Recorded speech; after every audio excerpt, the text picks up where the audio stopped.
You are aware of the activities of terrorists in this country.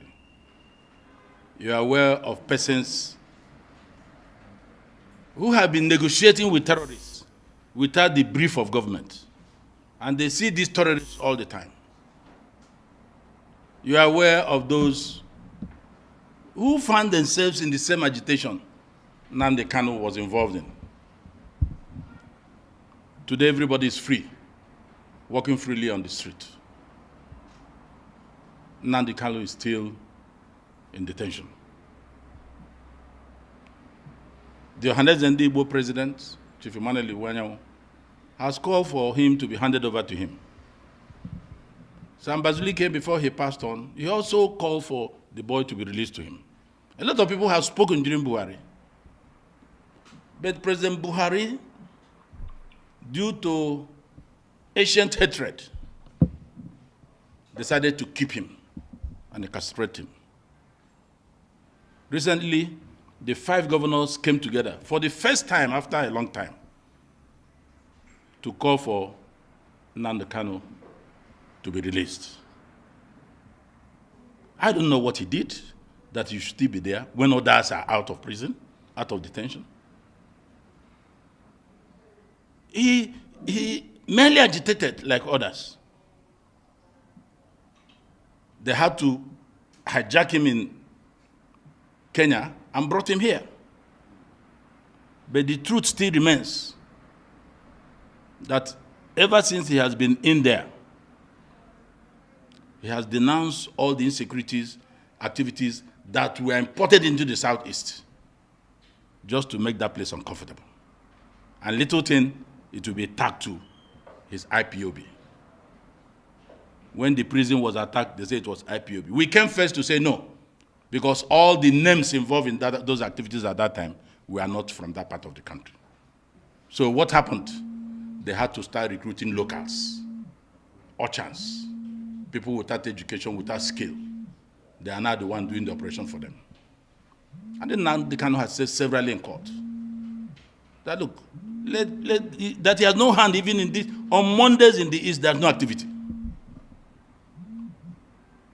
So we are calling for the president to release him. But if you don't want to release him, bring him to Ego Square. Let's use him for barbecue. Let his enemies come and eat from it so that we can close this chapter. There is no reason why Nnamdi Kanu should still be in prison or in detention. See, first of all, I will not respond to the first one in detail because of the source you are quoting. You see, there are people that will talk in this country, I don't waste my time talking about them. The basis is because Nnamdi Kanu is a freedom fighter. There are other freedom fighters in Nigeria who were involved in even worse things, but are free today. Nnamdi Kanu was to be killed in his home. When he was on bail, he escaped. And that was the point the Supreme Court mentioned, that he did not join bail.